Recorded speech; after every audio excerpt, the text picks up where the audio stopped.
राजा और लालची मंत्री की कहानी बहुत पुरानी बात है। दक्षिण भारत में एक राजा राज करता था। राजा का राज्य समुद्र के किनारे था। राजा को भोजन के साथ मछलियां खाने का बहुत शौक था। बिना मछलियों के राजा का भोजन अधूरा रहता था। एक समय की बात है, राजा के राज्य में बहुत तेज तूफान आया, जिसके कारण कोई भी मछुआरा मछली पकड़ने के लिए समुद्र में नहीं जा सका। उस दिन राजा को भोजन में मछलियां नहीं मिली, जिससे राजा बहुत उदास हो गया।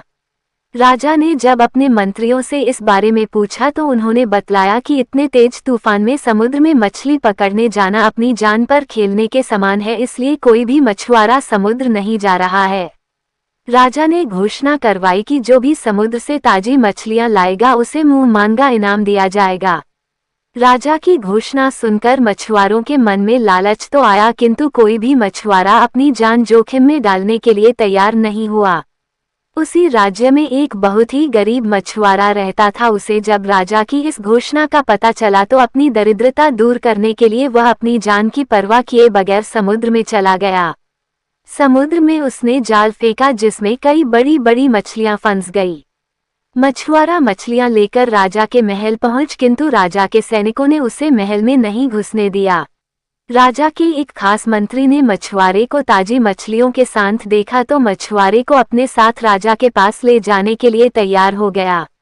मंत्री जानता था कि राजा मछलियां देखकर बहुत अधिक प्रसन्न होगा और इसके बदले मछुआरे को बहुत सारा धन देगा, इसलिए उसने मछुआरे के समक्ष एक शर्त रखी कि जो भी इनाम मिलेगा उसका आधा हिस्सा मंत्री अपने पास रखेगा। मछुआरा मंत्री की बात मान गया और मंत्री मछुआरे को लेकर राजा के पास पहुंचा। मछुआरे के पास ताजी ताजी मछलियां देख राजा बहुत खुश हुआ। राजा ने मछुआरे को मुंह मांगा इनाम मांगने के लिए कहा। मछुआरा राजा से हाथ जोड़कर बोला, महाराज, मुझे 20 कोड़े मारे जाएं।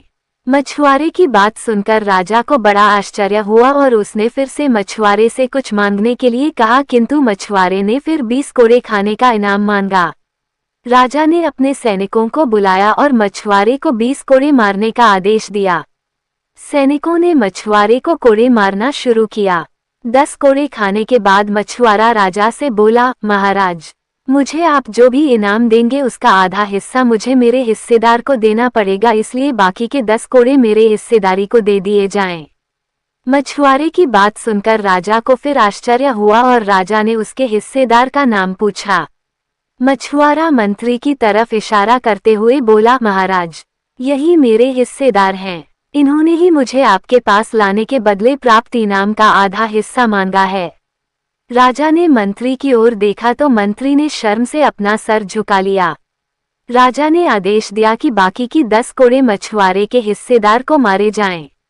सैनिकों ने राजा के आदेश पर मंत्री को 10 कोड़े मारे। राजा ने मंत्री को उसके लालच के कारण अपने मंत्री पद से हटकर राज्य से बाहर कर दिया और मछुआरे को बहुत सारा इनाम देकर विदा किया। शिक्षा। राजा और लालची मंत्री की कहानी से हमें शिक्षा मिलती है कि लालच में आकर कभी भी किसी को अनावश्यक रूप से परेशान नहीं करना चाहिए। मेरी कहानी पसंद आए तो लाइक और सब्सक्राइब करें।